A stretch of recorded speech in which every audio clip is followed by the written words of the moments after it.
everyone, thanks for joining us here at the Navigant Credit Union Broadcast Center. I'm Molly O'Brien. This is Dean Duffy, who's been a volunteer at the Rhode Island Computer Museum since about 2012, right? Yeah. Awesome. So today we're going to talk about vintage or retro video games, which I think is so fun. What did you bring for us today? So I brought with us today an example of the original system and the old one. So we have, this is the original Atari 2600, or the VCS as they called it back in '77. As we can see, it hooks up with the old cord. And then we have this guy, which came out, these actually come out every year for about 4 years now, or more.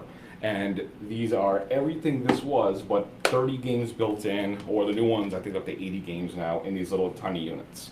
And all the buttons are represented on here, just no cartridge slot. So people right now at home are like, oh my gosh, I totally had one of those. And you can still... It's all here. You can get a new one. You can get a new one. Essentially. $40. And I think the newest ones, this one's an older one already. This is the version 2. They're up to 7, I think, now. And it hooks up, it has wireless controllers for these. And there's even a new one that comes out later this year that has HDMI on it. Oh my goodness. On one of these, which I don't think you really need HDMI for the graphics this puts out, but it does it.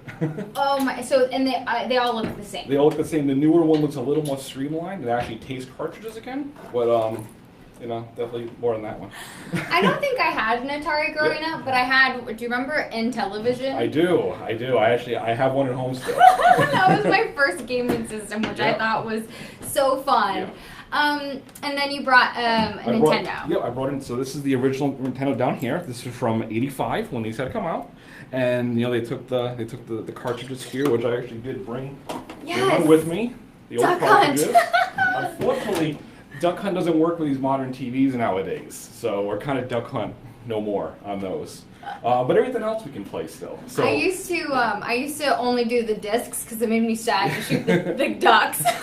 You were caring for them. It's okay. Yeah, that's right. And so this is they made like a modern version. They made a modern version. This came out last year. This is the NES Classic. I have an aftermarket piece where I have a wireless controller for with a few extra buttons in case it was needed. But to show you guys, the controllers that came with it do look identical to the old system. They just have a newer type connector on them. So tell me just a little bit about what you do at the museum when it comes to games, because I'm sure, so we were just, my first guest was with Salve Regina, and we were talking about just virtual reality and simulations that they do in the military. And I was talking to her and I was like, you know what, we're having the oldest versions of video games come in, and then we're talking about how virtual reality is helping in military situations. So when you're talking to kids or anybody that comes into the museum, do you kind of explain the evolution of video games? I have a timeline that I've made up myself of going all the way back to even before these guys, going back to the 50s when they actually were able to put a really rudimentary tennis game on an oscilloscope, way back when, and then go up into the 60s or 70s when they got to, you know, this small of these units. As far as the museum goes, I like to help with the preservation of everything. So the examples I brought here are good preservations, you know, newly made ones of old systems. So nobody will forget these things, but it makes it accessible for everybody again, because unlike the new games where you start them and you have to sit through 10 minutes of story and you have to install the game and run updates and all that kind of stuff, these games, you plug them and you go. That's it. I mean, you might have to blow in the cartridges sometimes to get the Nintendo working. But for the most part, they work every time, which is just really nice. No updates, well, they might crash, but, you know, for the most part, they work all the time. Why do you think it's important to preserve these games? Even with the new games now, a lot of the art form and how the old games play, they still bring into the new games. And I think it's really fun. So they don't reinvent the wheel. They always learn from the older stuff and implement the new stuff, because, I mean, they learned how to make it fun a long time ago. Now they just improve upon it. I like that. What do you think we can learn, you know, new techniques and learn about the technology, you know, from these kind of games, from the very simple forms, you know, can kids learn? Oh yeah, there are tutorials and stuff online, because I mean the processors in these old systems are just 8-bit processors. So kids and anybody who's interested in it, they can kind of look online and find how to build games for these, which would be far simpler than trying to build it on a modern system where they have to go to school. I mean, you can go to school for any of these. With this stuff, it's really kind of fun to dig into the old things and almost go bit by bit and learn how they worked and how the code worked and kind of try to make your own stuff.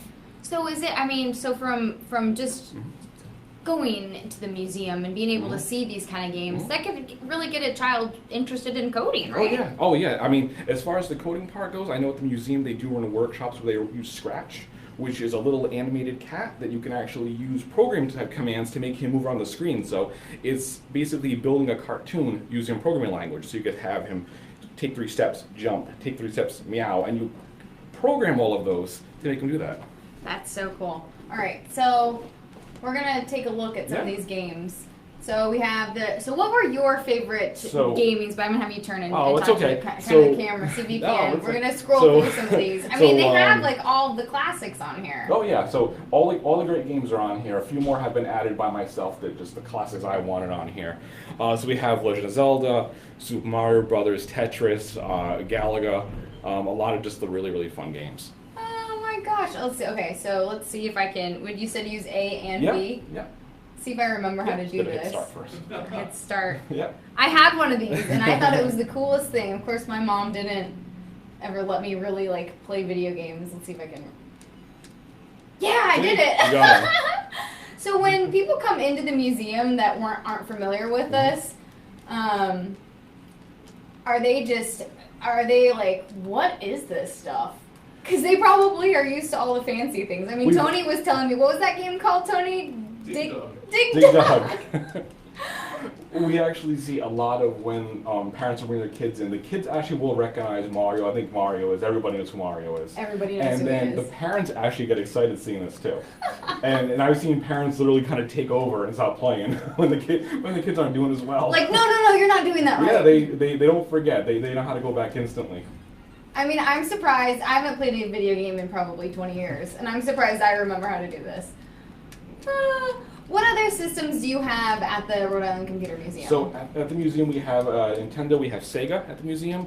We have a TI-99, which is kind of a hybrid of a computer and a game system from the early 80s. We have a ColecoVision, a Coleco Adam. I believe we do have an Intellivision down there. I have no idea what those are called. Coleco Adam was basically take the ColecoVision and make it into a computer and put a fancy new case on it. That's cool. Yeah, so they did it back then. Oh, that was not great, but I did it. Look, I made it to the Not bad for not having played this since you were 9 years old, right? This is so fun. So what do you think the benefits are from just learning and getting familiar and kind of preserving these games? I just think it's not forgetting about these games. So like I said before, no one's going to forget these, but I think it's great to kind of go back to them and just remember a simpler time when it was a little more fun, a little less structured. Some of these new games almost kind of hold your hand halfway through the game, and these kind of games they just threw you in. Well, you got the instructions if you actually read them, and I can't believe you have an instruction book. Yeah. Who saves this stuff? I do. This is amazing, and it's in great condition. Yeah. Oh my goodness, this is great. Look at it has their names and everything. Mm-hmm. And I think that's so true too, because you have generations of people who don't forget about this stuff. You dress up as Mario for Halloween, or exactly. I think I might have done that recently. Yeah, exactly. Or you name your dog after one of the characters in here. So that's pretty neat. Do you have a favorite, or do people come in and kind of talk about their favorite games with you? Or most people, when they come in and they see the stack of games sitting there, they instantly want to play Mario. Mario is really big, Tetris, and Duck Hunt. Those are probably the most popular ones. We have a few more. We have had Dig Dug requests. Tony! Yeah, we've had that. We've had Galaga, which is one of my favorites. A lot of fun games. A lot of fun. So what other how do I X out of this to get back to a different? We can just you hit the menu button.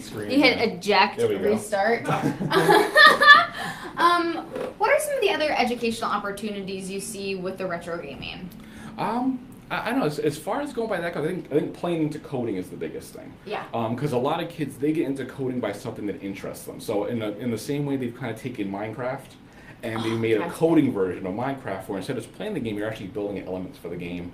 I know when Dan was here, he talked about the Raspberry Pi. There's a version of Minecraft for that, which is geared towards the coding aspect. The Scratch game that I talked about earlier, that's also on the Raspberry Pi that Dan brought with when he was here. When he was here. And so you said, I was pretty decent at Tetris. What's probably the newest version of video game that you have?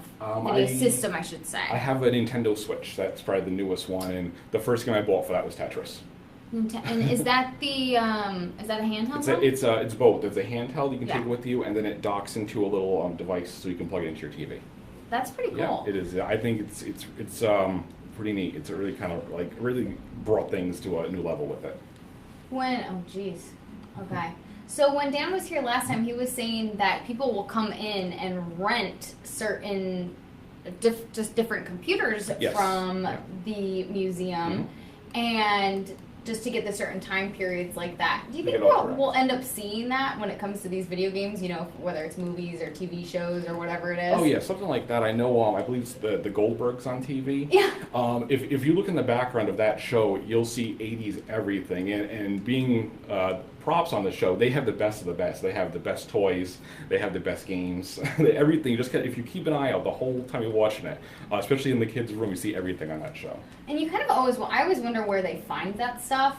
Another one, fresh off the boat. It's like the 90s. And I was like, oh, look at those look, where do they get those shoes? You know, you always kind of wonder that kind of stuff. Oh, yeah. So where can people, you guys are located in North Kingstown. Yeah, North Kingstown. And do you ever do, like old tournaments with video games? Not as of yet. It's been talked about.